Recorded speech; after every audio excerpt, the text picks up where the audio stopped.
Pravit Moy Druzy. Hello, my friends. My name is Darren Gerdes. I'm a professor who tries to give you some context on what's going on in Ukraine. So, yesterday I was talking about fun with Russian state media, and I went over RT and Pravda articles to kind of show you how to read them, how to look, what to look for when you're looking at Russian propaganda.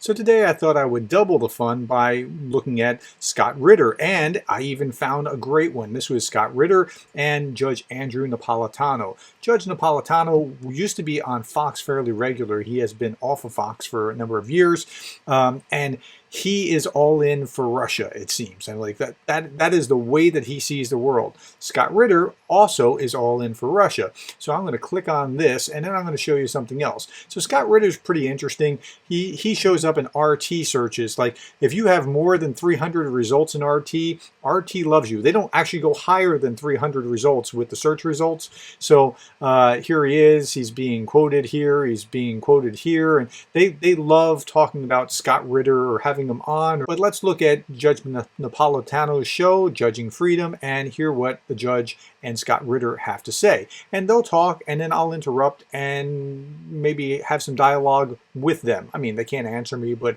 we can kind of interact with it. Hi, everyone. Judge Andrew Napolitano here for Judging Freedom. Today is Wednesday, April 12, 2023. It's about 11:05 in the morning here on the East Coast. Scott Ritter joins us today. Scott, as always, from my wonderful viewers, and from me, it's a pleasure. Thank you for joining us. Let's begin. Before they begin, let me also add, Scott Ritter is a United States Marine. For that, he deserves credit. He's also a former UN weapons inspector, but that doesn't mean that he is not spouting Russian propaganda points.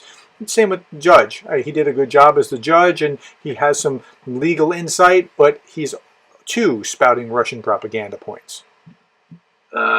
We have a couple things to talk about today. The arrest of the Wall Street Journal reporter, or person claiming to be a Wall Street Journal reporter, Evan Gershkovich, by a Russian security person. Wasn't that interesting that he said a person claiming to be? Like, are people doubting this other than those that are repeating like what's in RT? Personnel with military plans in his hands. But before we get to that, I want to talk to you about the hot events of this week, which is the leak of the Pentagon briefing documents last Tuesday, and then another batch leaked on Friday. What is your view about how something it's been leaked for a long time, and we're just starting to see where the pieces have been placed on social media that can get out into the public domain? And do you believe that these are authentic government documents? Well, I'll start by saying I believe these are authentic government documents. I'm familiar with the classification markings on the documents, and I've examined the documents, and there's no reason to believe that the contents of these documents are, by and large, the original contents. There's some speculation as to some of the data may have been altered at some point in time relating to casualty figures, but these are what they appear to be, in my opinion. And the casualty figures are absurdly changed, where Russia was claiming that while Ukraine had suffered many times 100,000 some odd losses, that Russia had only suffered somewhere between 15 to 16.5 thousand losses since the war began, which would put the numbers in the mid-40s per day of Russian killed, and that's absurdly low.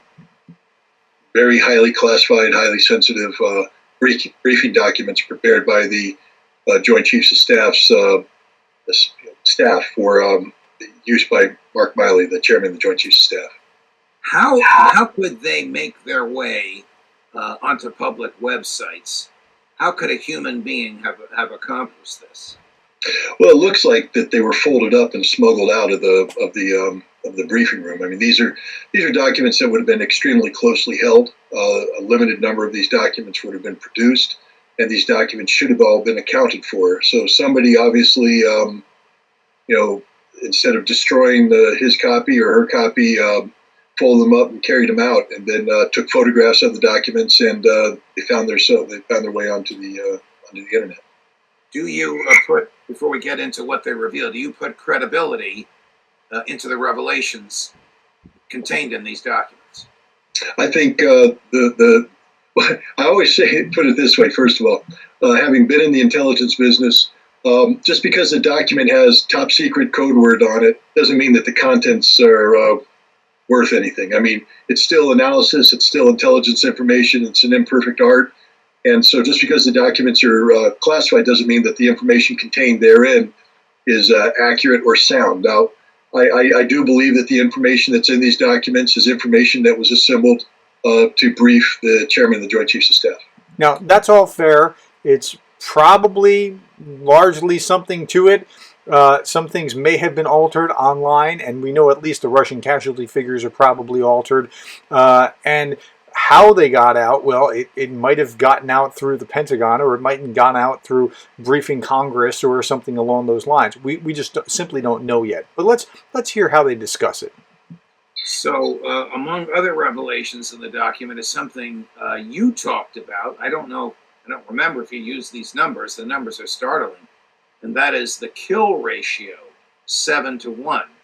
As I understand that, it would mean that the Russians kill 7 Ukrainian soldiers or military forces for every 1 Russian that the Ukrainians kill. If that was from the doctored numbers. So, I mean, that's obviously bizarrely wrong. That number is true. Do the math. How much longer can this last? And again, look at the assumptions that Napolitano comes to here. Like, wow, of course Russia is winning. A 7-1 kill ratio is an unsustainable kill ratio, especially when the 7 is to the nation with a smaller population and smaller defense base. Russia is a bigger country, has more defense production capacity, and so a 7-1 kill ratio, where the Russians are killing 7 Ukrainians to 1 Russian, is just an unsustainable ratio. And if that were true, that that's what was going on, then he'd be right. But he's also missing something. Russia's a bigger country than Ukraine, but not than NATO. And it's NATO backing Ukraine's play. And so it's a very different picture. War can't last much longer. I mean, this is a slaughter, or as one of our writers, one of our commenters, the people that email us during the show, said, a turkey shoot. I mean, this is just an overwhelming imbalance, is it not? It is. I mean, during World War II and some of the large-scale fighting that took place on Europe, the victor, you generally see a 1 to 1.2, 1 to 1.3 kill ratio. So the victor's winning on the margins, meaning that they're grinding them down, and then in the end, they happen to kill a fraction more than they're being killed, and so they achieve an advantage. A 7-1 advantage is just mind-boggling. Well, it's mind-boggling that they're still talking about this, because this is the document that's been doctored, or clearly seems to have been doctored, but they keep talking about it. Now, the really tragic thing here is that talking about it like this is what's actually happened when Judge Napolitano has 135,000 subscribers, and when you look at this, there's 104,000 views of this. It was only streamed 8 hours ago. 104,000 people have already seen them talk this nonsense. And remember, that's done with the Russians primarily on the defensive. So, right. All right, so hold that 7. Now, that was an interesting point. He said it was done with the Russians primarily on the defensive, and basically you have to have like a sizable advantage if you're the attacker as opposed to the defender. So the defender actually tends to have a little bit of an advantage, and that's what he's alluding to here. We'll come back to it.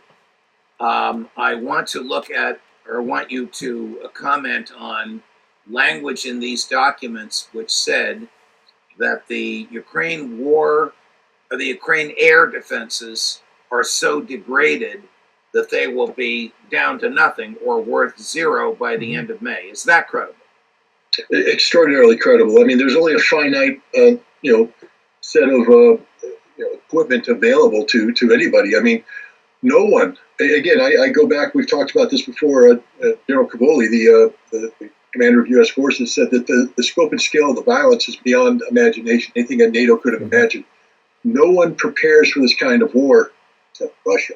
They're the only ones who have stockpiled this equipment, etc. Ukraine wasn't preparing for this kind of war. Ukraine, the only reason why it's not zero now is that NATO has scoured the world looking for Soviet-era replacements for the Ukrainians, but there's nothing left in the world. There's nobody else who has this kind of surface-to-air missile capability. So when Ukraine runs out, there's nothing to replace it. And as the document said, they're going to run out sometime in May. Now, look at their glee talking about Ukraine running out. So this is a position that they're coming from. But beyond that, okay, yeah, eventually they'll run out. There's a finite amount of resources, but that doesn't mean that allies can't backfill with other things. In the meantime, while Russia's been using artillery at some rates that were 3, 4, 5 times as many rounds shot at Ukraine as Ukrainians were shooting back at them, they're running out of artillery. So the artillery has slowed, and then you see mass human waves to kind of counter or make up for that until they get, and I'm trying to remember who this came from, whether this was Jake or Vlad Vexler or Georgie. I can't remember who this came from, but they were talking about the tanks, the old World War II tanks that are coming into service. Part of the reason for that is the tanks can fire shells that they can get from Iran that actually fit into the tanks. So the tanks can be used as mobile artillery, not as tanks, because they're terrible tanks compared to modern tanks, but they're going to be used as modern artillery to try to make up Russia's deficit. So both sides are kind of grinding down their stockpiles, except NATO is going to be able to backfill a whole lot better than Russia, who's economically sanctioned with most of the world and maybe can get stuff from North Korea or ammunition from Iran. So that's a better picture of what's going on. Okay, so now let's go back to the kill ratio. We have a 7-to-1 kill ratio. No, we don't. That's doctored figures from what Russia has apparently put out. Different. There's 2 different versions of this, and the doctored version says 7-to-1, which is laughable. And we have in 6 weeks a totally degraded Air Force defense. Until they're resupplied with other things. And they might not be the S-300s, I think that's what it was, S-300, what they were talking about that was winding down, but they'll find some other thing that they can use for whatever those purposes are. Now, with that in mind, tell me if the following testimony, Gary, Senator Wicker, and Secretary Austin, tell me if the following testimony by the witness, Secretary Austin, under oath, is truthful. With regard to your optimism about Ukraine having the upper hand, that is what you told me yesterday. It is. Now, Ukrainians have inflicted significant casualties on the Russians, and they have depleted their inventory of armored vehicles in a way that no one would have ever imagined. And so now we see Russia reaching for T-54 and T-55 tanks because of the level of damage that Ukrainians have inflicted on them. And we have, in the meantime, been... And reaching for those tanks demonstrates what to you, sir? It demonstrates that their capability is waning. And we've continued to witness them be challenged with artillery munitions and other things, and they're reaching out to Iran, they're reaching out to North Korea. Yep. I think we'll see an increase in the fighting in the spring as conditions for maneuver improve. Do you believe there's a real chance for significant Ukrainian advancements between now and the beginning of winter? I believe there's a chance, and we're doing everything that we can do to ensure that they have their best opportunity to be successful, Senator. Almost, and maybe it is. Now notice that they're laughing at it. I think he's right. I mean, I look at that and I think, everything that I'm reading in Western media shows me that that's all lining up. But again, these guys, the press that they're reading, the information that they're, if I was imbibing the information that they're imbibing and really thinking that it was true, I would have that perspective. That's a scary thing. So let's hear what they have to say. It's perjurious, meaning perjury, meaning criminal. No, it's only perjury if you are willingly lying. That's a different thing than if they're providing the facts that they're providing. That's not perjury. Because the man was under oath at the time he said this, and we now know what he knew. So I jumped the gun. No, you don't know what he knew. See, that's the thing. You know the doctored figures from the leak. that it looks like somebody has changed. Probably Russia, who knows who, but that's not perjury. Not mine. The audience has heard my analysis already. Well, I just love the statement. We're doing everything we can to ensure a positive outcome. I mean, that's like sending me to a weight room and encouraging me to lift weights so that I can try out for the Minnesota Vikings or somebody. I mean, I'm never going to play NFL football at my age, no matter how many weights I'm going to lift. And Ukraine That's not a fair example. I just don't think that's fair. is never going to beat Russia on the field of battle, no matter how much wishful thinking Lloyd Austin injects into this. Let's mark this place in the video and come back to it a little bit later, because I think he's going to be proven wrong. No, Lloyd Austin knows the truth. The problem is he's playing politics. Is he lying, straight up lying? I mean, he has a set of data that's been put before him, and that data doesn't conform with the policy objectives that he's been told to implement by the White House. And so now this is interesting. This line of reasoning where he says he knows the truth, but he's a politician and he's playing the political game. Colonel McGregor says the same kind of thing. And McGregor also spouts the Russian line and also thinks very little of the American generals and says almost the same thing, saying, well, he's just a politician, that's all. Whereas Admiral McRaven, who I showed a video of the other day, talked about these guys as like, he was talking about Mark Milley at the time, talked about him as like being like one of the best soldiers that he knows and has a great sense of what's going on. But okay, this is his perspective, so let's hear his perspective. when he sits before Congress, this isn't the first time Lloyd Austin has lied before Congress. Remember, he's testified in the past about Afghanistan. I mean, generals and former generals lie as a matter of course when they testify to Congress. We saw that with Afghanistan for 10 years. They don't know how to tell the truth because the truth oftentimes diverges from the political objectives put forward by their political masters. Here, the Biden administration has said straight up, we can't have a Russian victory. That we have to, Seymour Hersh just put out an important piece today, and it's telling him what he said. He said that the United States is preparing a major diplomatic effort to bring an end to this conflict, meaning that they're getting ready to put a package on the table for Russia to consider. But the precondition is that Russia first has to lose. So the only way that we can have diplomacy with the Russians is if Russia loses. Well, newsflash. Well, I mean, that's the only way that anybody's going to be able to have diplomacy with the Russians, right? I mean, the Russians would willingly violate both the Budapest Memorandum and then years later invade in 2014, years later invade in 2022. I mean, what rule of law? These are R4 oblasts, they say, even though they didn't actually have a vote throughout the whole of the oblast with 90+% really.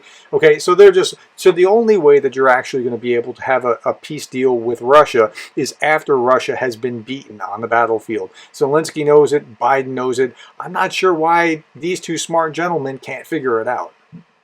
Russia isn't going to lose. Russia is going to win. It's going to be a decisive victory. The confidence in which he thinks that Russia is going to win, I find absolutely fascinating. He and McGregor and the judge and the guys on Redacted, if you're reading the Russian propaganda stuff, you're overwhelmingly sold on.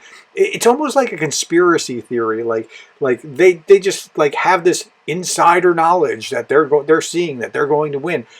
I don't see it. And what I do is I triangulate on legitimate Western sources, The Guardian in Britain, or The Times, or The Wall Street Journal, or like normal, legitimate news sources that have legitimate news standards. And I'm just not seeing it. But I do see it when I read RT and Pravda and TASS, because when I'm reading Russian state media, it's bizarro world. Okay, let's keep going. So, Scott, what off-ramp we may have to veer into national politics. You're welcome to do so. What off-ramp has Joe Biden, or have Joe Biden and Tony Blinken and Lloyd Austin constructed for themselves? What credible off-ramp is there for the United States to get out of this? The off-ramp will be similar to the one we gave ourselves in Afghanistan, which is disaster, debacle. Rather than an organized withdrawal from Afghanistan, we ended up with 6,000 American service members surrounded in Kabul International Airport, frantically flying forces out with bodies falling off of airplanes. And John Kirby says that's a good thing. There's nothing good about it. It was at the No, there wasn't, and he's right about that. It was a very bad look, and encouraged Putin to actually do what we're doing. My crystal ball is murky, but I don't think that's what's going to happen moving forward with Ukraine. debacle, and we're going to have a debacle regarding Ukraine. It's literally going to be. You remember, we've had this conversation in the past. You asked me how many American boots on the ground were there? Well, the interesting thing about this document is it tells you exactly what the number is. Yeah, let's 100. talk about that. State Department. 100 State Department personnel, including special forces, which are also at the embassies. I don't see any problem with these guys being at the embassies or involved with the State Department. Are these guys the guys that are out on the front line somewhere doing something? Probably not. So, I mean, he's making much ado of nothing in my estimation. People, Department of Defense people, boots on the ground. There's going to be a scramble to get them out, to get any Americans who are serving it out. I mean, the bottom line. How are you making a big thing about 100 U.S. servicemen in the country, and that's including at the embassy? Come on, really? Is the Ukrainians are going to collapse. They may try some sort of counteroffensive, but will not succeed. It will be destroyed. And when there's nothing left to prop them up, the Russians will begin a major push. And I've said it before, and I'll say it again. This war is over by the end of summer, early fall. Okay. He said that it's over so many times. I guess it's a theory that if you dance long enough, it's got to rain. I don't think that the Ukrainians will give up. I don't think that the people in the country where Zelensky said, I need ammunition, not a ride, I think the rest of the people are of that mindset.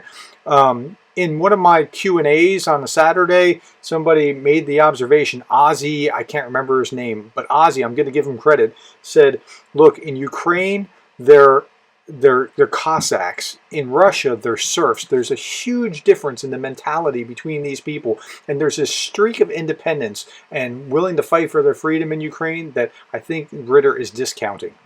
The documents also say that there are about 50 British special forces on the ground. The United States has not denied its special forces. It claims they're confined to the embassy in Kyiv. If you think special forces are going to live in the basement of the embassy, that are they in the embassy? Perhaps. Are they also looking over training of, or making sure that the equipment's in the right place, or that people know how to use it, or whatever? Probably. Are they fighting on the ground, like in Bakhmut or something along those lines? Probably not so much, but it's possible. But you're talking about 50 from the UK and 100 from the US. This is hardly World War III kind of stuff. I think that's fanciful. But the British Minister of Defense has denied that the Brits are there, which means they probably are. Do you have any? So that was fascinating, that last statement. The British have denied that they're there, which means that they probably are. This is how Russia does what they do in RT. Go back one video to yesterday and look at what I talked about in RT. When RT says the Americans are doing this or the Ukrainians are doing that, that's because they're doing it. And I have proved it again and again over hundreds of days, right? I'm almost to 500 videos now, over hundreds of videos. I proved it again where I showed you in how the Western press proved things like Bucha, and then the RT was saying, see, these guys are war criminals because they're doing. It's just it's amazing but this is what they're saying about England, not about Russia. Idea who the person is, not by name but by job description, who would have released these documents? And do you have any feeling about whether more is coming? These came out in 2 tranches, last Tuesday and then on Good Friday. It actually has been out for longer than these 2 tranches. It's been out for a month without our even noticing, so he's not getting good details. The evidence suggests that it was somebody who was physically present when the briefing documents were either prepared or briefed.